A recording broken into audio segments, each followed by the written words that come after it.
Hey everyone, my name is Tony, and the purpose of this video is to show you how to make the perfect potting soil for your Monstera, specifically your Monstera Adansonii.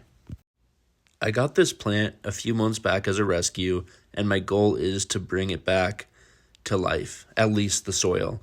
As you can see, the soil is very compacted, and when I water this plant, most of the water doesn't drain down because of how poor the soil is. Here's the soil mixture that I'm going to use. I'm going to start with a base layer of about 40% potting soil. I use Happy Frog potting soil. I'm going to follow that up with 20% orchid bark. The coarse grade is fine, and this really helps with aeration. I'm going to use about 20% perlite for drainage, and this also helps to prevent soil compaction. I'll use 10% charcoal, which helps with drainage and keeps the soil fresh by removing toxins. 10% sphagnum moss, it retains moisture, and about 2 tablespoons of worm castings for fertilizer.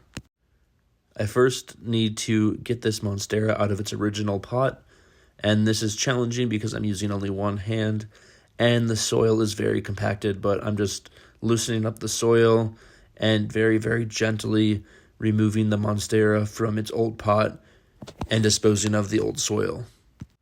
I usually just throw the old soil into my compost bin outside. That way it's not totally going to waste. And you can see that really small root ball.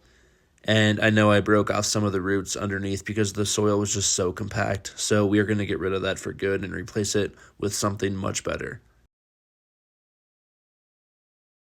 I chose this soil mixture because it is the best way to replicate the soil found in the Monstera's natural habitat.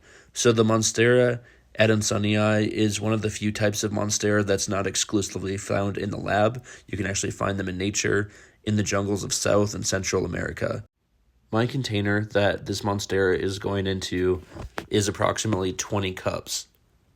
This means I'll need 8 cups of Happy Frog potting soil, 4 cups of orchid bark, 4 cups of perlite, 2 cups of sphagnum moss, and 2 cups of charcoal. I also will add in a couple tablespoons of worm castings for fertilizer. Now this is controversial, but I'll also typically treat any new pottings with some kind of systemic insecticide. In this case, I'm going to use just a little bit of bonide insecticide.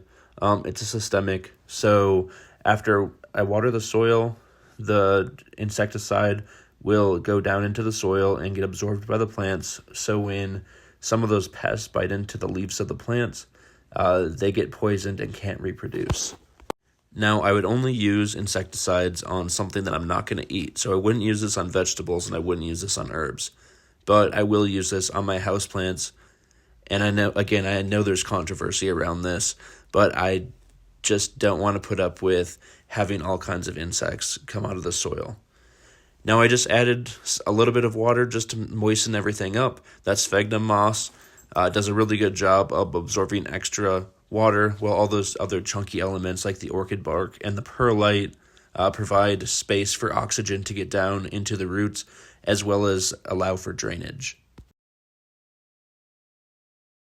I really want to make sure that I mix this up the best that I can, allowing all of the ingredients to separate and distribute as much as possible.